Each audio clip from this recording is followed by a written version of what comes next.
తల్లి అప్పడాలు రెడీ. ఏ కూరలో లేకపోయినా ఈ అప్పడం అన్నం ఒక్కటి ఉంటే చాలు, ఏ కూరగాయలు అక్కర్లేదు, ఒక్క అప్పడంతో తినేచ్చు అన్నం అంతా కూడా. నిన్న పోస్ట్ చేసిన అప్పడాల పిండి వీడియో అందరికీ చాలా బాగా నచ్చింది కదా.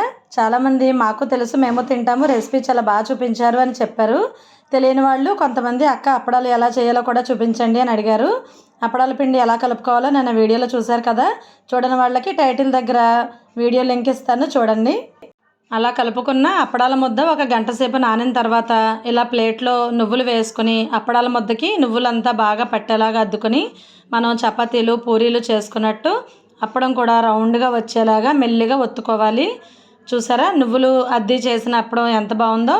నువ్వులు అద్దకుండా కూడా ప్లెయిన్గా అప్పడాలు చేసుకోవచ్చు, అవి కూడా చాలా బాగుంటాయి. అప్పడం రౌండ్గా చేయడం రాలేని వాళ్ళు ఇలా ఒక మూత తీసుకుని ఇలా చిన్న చిన్న అప్పడాలాగా కట్ చేసుకుంటే అన్నీ ఒకే షేప్లో వచ్చి రౌండ్గా చాలా బాగుంటాయి.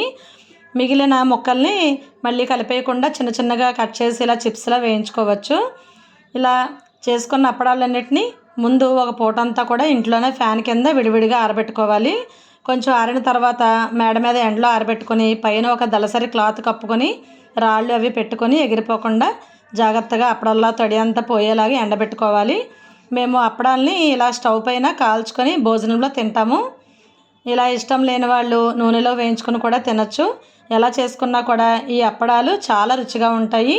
నువ్వులు వేసి చేసుకున్న అప్పడాలు చాలా బాగుంటాయి. హెల్త్కి మన బోన్స్ స్ట్రాంగ్గా ఉండటానికి కూడా చాలా మంచిది కదా.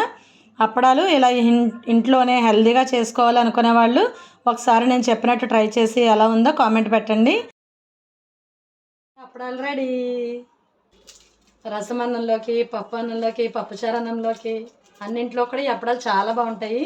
ఉత్తి అన్నంలో అప్పడాలు కలుపుకొని తిన్నా ఎక్సలెంట్గా ఉంటాయి. వీడియో నచ్చితే లైక్ చేయండి. మీరు అప్పడాలు ప్రిపేర్ చేస్తే కనుక ఒక ఫోటో తీసి నాకు ఇన్స్టాగ్రామ్లో పంపించండి.